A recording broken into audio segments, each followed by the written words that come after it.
परमात्मने नमः। ओम श्री गुरुभ्यो नमः।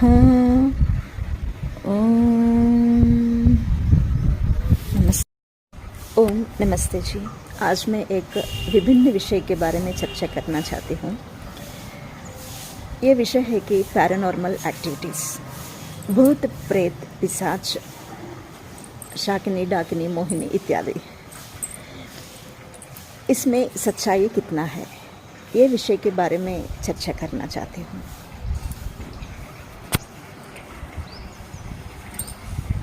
इस विषय में हमें शब्द प्रमाण यही मिलता है कि स्वामी दयानंद सरस्वती जी के द्वारा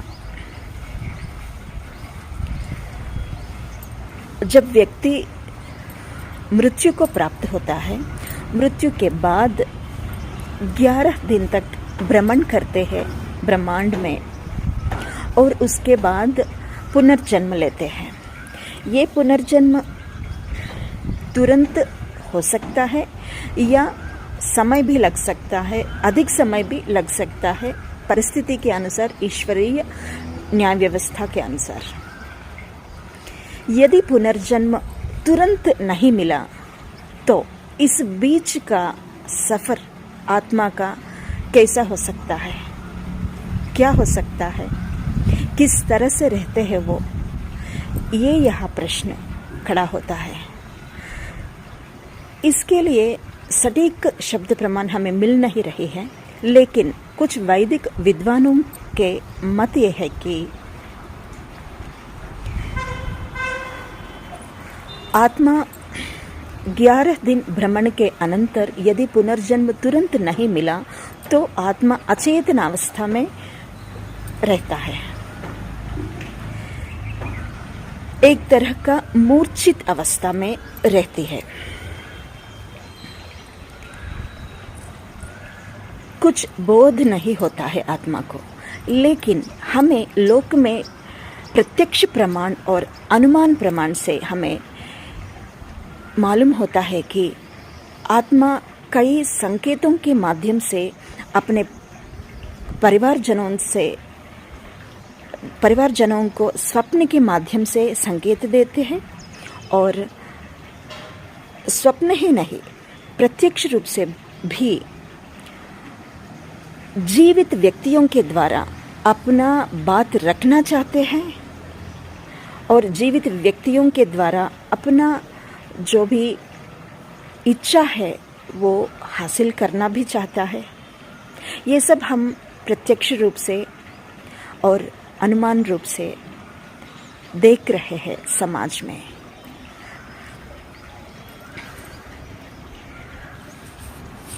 स्वामी दयानंद सरस्वती जी ये भूत प्रेत पिशाच इत्यादि केवल मानसिक उन्माद और अंधविश्वास कहे थे। यदि ये केवल मानसिक उन्माद है तो वो जिस तरह की संगठना, जिस तरह का वर्णन करते हुए कहते हैं कि उस ठीक ठीक निश्चय रूप से इसके बाद ये हुआ, इसके बाद ये हुआ, हर एक क्षण का, हर एक परिस्थिति का उनको बोध रहता है। यदि मानसिक विक्षिप्त व्यक्ति होता तो इस तरह का बोध नहीं होता है उनके साथ क्या क्या हो रहा है। एक विक्षिप्त व्यक्ति का, विक्षिप्त व्यक्ति के बातें कैसे होते हैं, इस क्षण में क्या बोला था और अगले 5 मिनट के बाद क्या बोला था, संबंध नहीं रहते हैं, कुछ भी बोलते हैं, कुछ भी बिना कुछ संबंध के व्यर्थ प्रेलापन कहते हैं, ऐसा बोलते हैं। बल्कि इस तरह का निश्चित रूप से वर्णन नहीं कर पाते हैं कोई भी, लेकिन ये लोग कहते हैं उनके साथ क्या क्या घटित हो रहा है, कैसे पीड़ा अनुभव कर रहे हैं वो, ये सब कुछ कहते हैं। लेकिन उनकी व्यथा को सुनने वाले कोई नहीं है, कोई नहीं है। हम मानसिक चिकित्सालयों में देखें तो मैंने कुछ रोगों के साथ बातचीत की थी, परिशोधन किया था मैंने। वहाँ के वैद्यों को यद्यपि अंतरात्मा में ये सच लगता है, फिर भी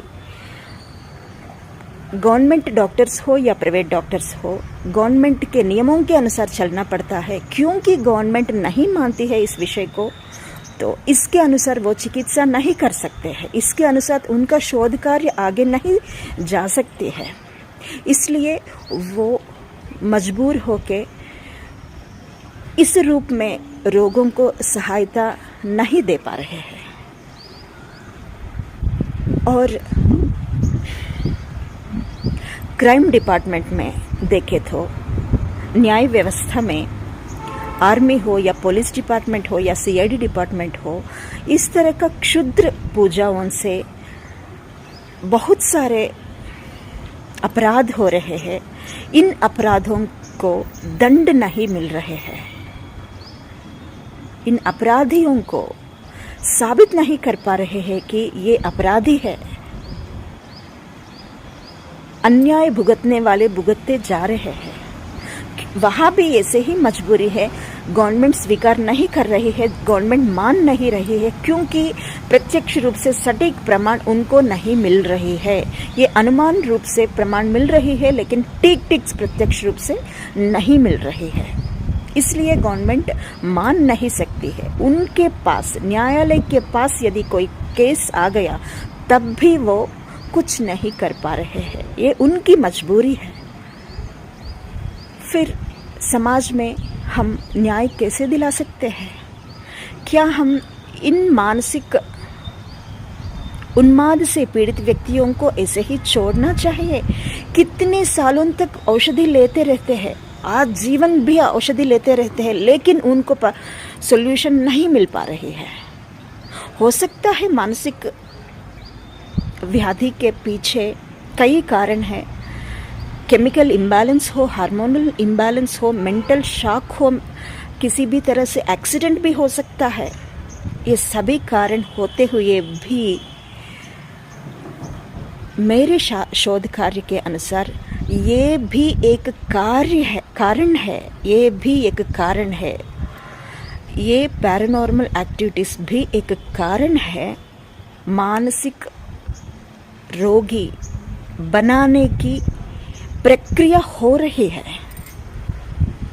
ये मेरा अनुभव है। जब मैं आर्य समाजियों से इस विषय में चर्चा करने के लिए बहुत प्रयत्न की थी, लेकिन वो एक कदम भी आगे रखने के लिए तैयार नहीं है। एक बार कल्पना करके देखिए, यदि ये सच होता तो परिणाम समाज में कैसा हो सकता है। यदि ये सच होता तो इसका सॉल्यूशन क्या हो सकता है। एक बार कल्पना करके देखिए। ऐसा मैंने बहुत रिक्वेस्ट किया था, वो तैयार नहीं है, एक क्षण भी तैयार नहीं है। वाई? What's the necessary? ये हो ही नहीं सकता है, ये अंधविश्वास है, पाखंड है। ये तिरस्कार करते हैं। क्यों इतना अधैर्य क्यों है? हिम्मत थोड़ा तो जुटाना पड़ता है ना। आपको कल्पना करने के लिए आपको हिम्मत नहीं है, लेकिन समाज में जो पीड़ित लोग हैं, जो हिंसा अनुभव कर रहे हैं, उनकी व्यथा को आप कैसे जान सकते हैं? गणित में हमें सिखाते हैं कि एक इक्वेशन को, सम वैल्यू को इक्वेट करके उस इक्वेशन में x और y और z some values find out करने के लिए कहते हैं।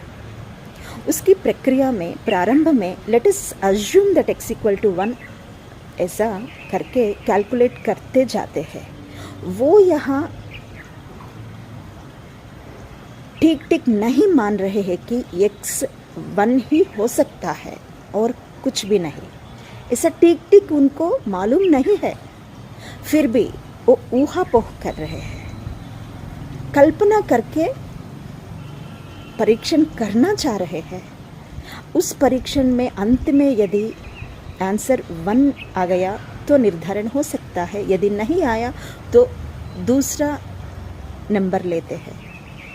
ये वो कल्पना के आधार पर प्रयोग परीक्षण कर रहे हैं। क्या हम ऐसे कल्पना करने में क्यों पीछे जा रहे हैं? क्या हम इस तरह अन्वेषण नहीं कर सकते हैं, सत्यान्वेषण नहीं कर सकते हैं? अनुमान प्रमाण तो मिल ही रही है, कभी कभी प्रत्यक्ष प्रमाण भी मिल रहे हैं, लेकिन समझने वाले नहीं समझ पा रहे हैं। मानसिक वैद्य भी नहीं समझ पा रहे हैं, और कौन समझ सकते हैं? क्राइम डिपार्टमेंट में सुपीरियर ऑफिसर्स भी नहीं समझ पा रहे हैं, और कौन समझ सकते हैं? साधारण व्यक्ति को कैसे समझ सकते हैं? एक बार इस विषय पर आप भी सोच के बताइएगा। मैं ये नहीं कह रही हूँ कि स्वामी दयानंद सरस्वती जी ने असत्य कहा होगा। मैं सिर्फ ये कहना चाहती हूँ कि हम कहते हैं कि रामायण में प्रक्षिप्त है, महाभारत में प्रक्षिप्त है, मनुस्मृति में प्रक्षिप्त है, कल्पित किया गया है। क्या हमारे ग्रंथों में प्रक्षिप्त नहीं हो सकता है? ऐसे भी हम सोच सकते हैं ना। और मान करके सोचते हैं कि यदि स्वामी जी का कहना असत्य हो तो क्या हो सकता है? स्वयं स्वामी जी ने कहा है कि मेरा कहा हुआ जो भी सिद्धांत यदि असत्य निकला तो स्वीकार मत कीजिएगा। स्वामी जी ने स्वयं कहा, स्वामी दयानंद जी ने। तो हम असत्य में ही अड़े रहना चाहिए? मेरा विश्वास यह है कि स्वामी जी ने पूरी तरह से ये केवल और केवल अंधविश्वास है, केवल और केवल मानसिक उन्माद है, ऐसा नहीं कहे होंगे। ये भी एक कारण हो सकता है, अंधविश्वास भी कारण है। अंधविश्वास के कारण ऊहापोह करके डर जाते हैं व्यक्ति, मानसिक दुर्बलता के कारण ये भी हो सकता है, और मानसिक उन्माद भी हो सकता है कई तरह के कारणों से। और ये भी कारण है कि ये पैरानॉर्मल एक्टिविटीज वास्तविकता में है। ये मेरा विश्वास है, आप भी सोच करके देखिएगा। मेरा अनुभवों को और मेरा शोध कार्य को आप यदि जानना चाहे तो कमेंट रखिएगा। मैं आगे मेरे वीडियोस में बताने का प्रयास करूँगी। मैं इस वीडियो को किसी की मानसिकता को ठेस पहुंचाने के लिए नहीं कर रही हूँ, सिर्फ सत्यान्वेषण के लिए कर रही हूँ। अन्यथा मत लीजिएगा। धन्यवाद। नमस्ते।